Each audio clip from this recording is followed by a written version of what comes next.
Willkommen zurück. Heute geht es um NIO. NIO ist eine weitere Kryptowährung, die sich auf Smart Contracts spezialisiert hat und die auch etwas nach Ethereum rausgekommen ist und sozusagen das Konzept verbessert. Und das heißt, NIO ist quasi die chinesische Variante zu Ethereum, kann auch Smart Contracts, kann alles, was Ethereum auch kann, nur hat es ein kleines bisschen anderen Geschmack sozusagen. Das heißt, man hat Smart Contracts, man hat Distributed Apps, alles wunderbar, alles funktioniert ganz gut, die Programmiersprache ist angenehm, alle sind glücklich damit, das Updaten funktioniert auch reibungsfreier als bei Ethereum und man ist eigentlich ganz froh, so eine Coin zu haben, wo das eigentlich ganz gut klappt. Außerdem hat man direkt Proof of Stake gewählt, was im Gegensatz zu Ethereum natürlich die Umwelt deutlich entlastet. Also meiner Meinung nach eigentlich ganz gut.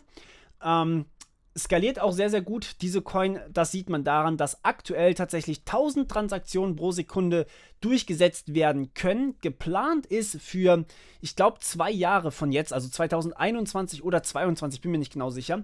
Da wollen die Macher oder die Entwickler von NIO tatsächlich in der Lage sein, 1 Million Transaktionen pro Sekunde übertragen zu können. Das funktioniert einfach nur anhand von übermäßig krassen Optimierungen.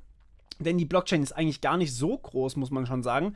Und das ist wirklich beeindruckend. Also ich muss schon sagen, das ist wirklich gut. Und das kann meiner Meinung nach auch mittlerweile mit Visa Konkurrenz aufnehmen. Denn Visa schafft auch nur 25.000 Transaktionen in wenigen Momenten. Also was heißt wenige Momente? Wenn quasi mehrere Stunden lang, mehrere Tage lang oder sogar noch länger 25.000 Transaktionen pro Sekunde auf die zukommen, dann schaffen sie das auch nicht die ganze Zeit, dann überlasten die genauso.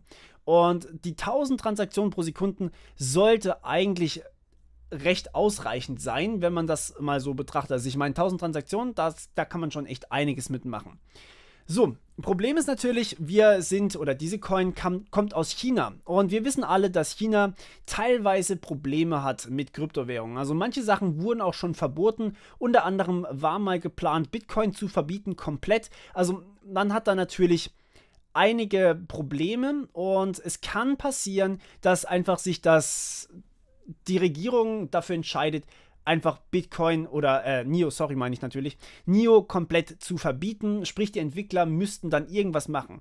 Ich glaube aber nicht unbedingt, dass das wirklich passieren wird. Ich glaube, dann werden die Entwickler einfach ins Ausland gehen und dort weiter dran entwickeln. Und ich glaube auch nicht, dass mittlerweile noch alle Entwickler von NIO alle in China hocken. Das heißt, ich glaube, dass das nicht schlimm sein wird. Von dem her eigentlich eine sehr solide Coin, kann man durchaus mal benutzen und ich mag sie eigentlich auch sehr gerne selbst, aber das soll nicht unbedingt wirklich was heißen, also ich kann natürlich auch komplett falsch liegen.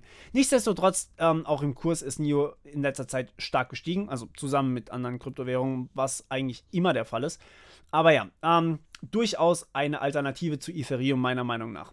Alles klar, das war's von meiner Seite, wir hören uns beim nächsten Mal schon wieder, bis dann, ciao.